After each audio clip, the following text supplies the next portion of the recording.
Kamu nanya? Tanya Ustadz. Bismillah, Assalamualaikum warahmatullahi wabarakatuh. Ustadz, Waalaikumsalam. waduh ini belakangan ini lagi banyak sekali Ustadz kasus dari anak-anak dari orang tua kita Ustadz yang punya masalah Ustadz. Dari kehidupan sosial dia, ada yang makin narkoba sampai nabrak ibu-ibu di pinggir jalan sampai meninggal. Kemudian juga ada yang videonya rame karena video syur gitu Ustadz. Itu gimana Ustadz? Kita sebagai orang tua dalam mendidik anak-anak kita biar ya sesuai dengan apa yang seharusnya gitu Ustadz. Alhamdulillah, wassalatu wassalamu ala rasulillah. Memang semua yang dilarang oleh agama itu pasti mudaratnya besar. Kayak kasus narkotika misalnya. Apa saja bisa terjadi setelah itu. Karena memang dia masuk dalam masalah khamr. Dan khamr ini atau minuman keras, biasa diterjemahkan minuman keras itu sebenarnya bukan hanya minuman keras. Tapi definisinya adalah kullu ma yukhammirul aql. Semua yang membuat akal keluar dari jalur normalnya. Maka dia bisa cairan, bisa daun, bisa serbuk, bisa segala macam. Nah, semua efeknya jadi masalah. Karena memang dalam istilah agama kita dinamakan ummul khaba'ith, induknya semua keburukan. Jadi orang tadinya misalnya tidak mabuk nih, atau dia tidak fly dengan narkotikanya dan segala macam. Dia mungkin tadinya tidak mau mengganggu orang, tapi jadi berani ganggu orang. Karena percaya dirinya melampaui batas, dia juga lupa diri dan segala macam. Begitu juga dengan masalah dia tidak mau membunuh, dia bisa membunuh. Dia tidak mau memerkosa, dia bisa memerkosa. Banyak hal yang bisa dilakukan karena itu. Oleh karena itu, saran kami tentunya harusnya setiap muslim faham benar. Apa yang dilarang oleh Allah Subhanahu wa Ta'ala dan Rasulullah SAW itu merupakan sudah diterapkan dalam syariat Islam, apalagi masuk dalam induk dosa-dosa besar. Di antaranya masalah narkotika. Itu berarti harus dijauhi. Dan bagaimana seorang ayah ataupun ibu bisa menjadi contoh yang baik buat anak-anaknya. Jadi mereka memang faham dulu ini haram dalam agama, mereka tidak melakukannya.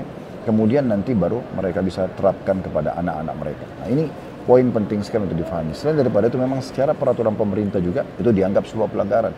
Sehingga akhirnya bisa terkena pasal-pasal hukum kan gitu. Lalu untuk apa semua itu terjadi?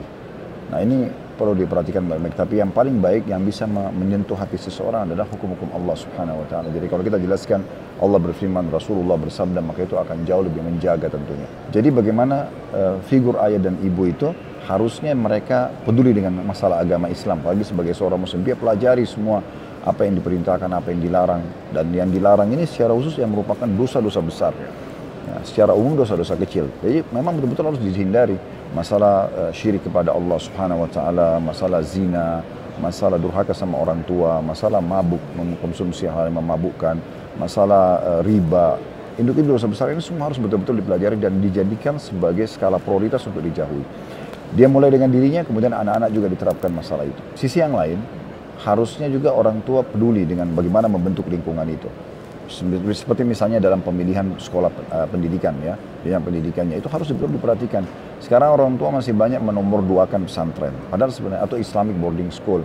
Padahal sebenarnya di situ sangat bagus anak-anak dididik untuk mengenal Allah, mengenal Rasulullah SAW, menerapkan syariat Islam, itu kan, menjaga sholat 5 waktu, menutup aurat, asal memang pesantren dan sekolah-sekolah yang sesuai dengan syariat Allah Subhanahu Wa Taala.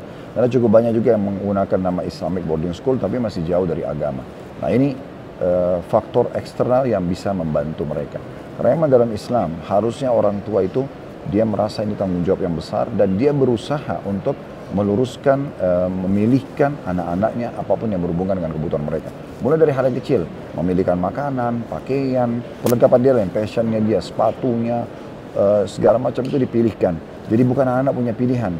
Sebab mereka orang tua lebih paham. Dari kecil dibiasakan seperti itu sehingga mereka terbiasa berada di jalur yang sesuai dengan apa yang orang tuanya inginkan. Yang kita sayangkan ini, di poin ini justru orang-orang ahli maksiat yang berhasil. Misal contoh ayah ibunya seorang figur tapi terkenal ahli maksiat. Maka mereka berhasil mengkader anak-anaknya untuk mengikuti mereka. Sementara kalau yang ikut dengan agama ini sangat jarang. Harusnya terbalik. Ya, kita harus bisa lebih sukses untuk mendidik anak-anak kita dalam masalah seperti ini. Masya Allah, berarti ini penting sekali pendidikan Islam Ustaz ya, dan dikembalikan semuanya sesuai dengan Al-Quran dan Sunnah Ustaz ya. Tentu saja, itu poin yang sangat penting karena tidak ada yang bisa mengubah seseorang itu dari buruk menjadi baik, dari pelit menjadi dermawan, penakut jadi pemberani, orang penjahat ke kaliber pun ya itu terus tiba-tiba menjadi taubat kecuali agama. Masya Allah. Ya. Masya Allah Ustaz, jazakallahu khairan Ustaz atas nasihatnya, barakallahu fikum. Para orang tua dengarkan. Ya, Assalamualaikum warahmatullahi wabarakatuh. Assalamualaikum.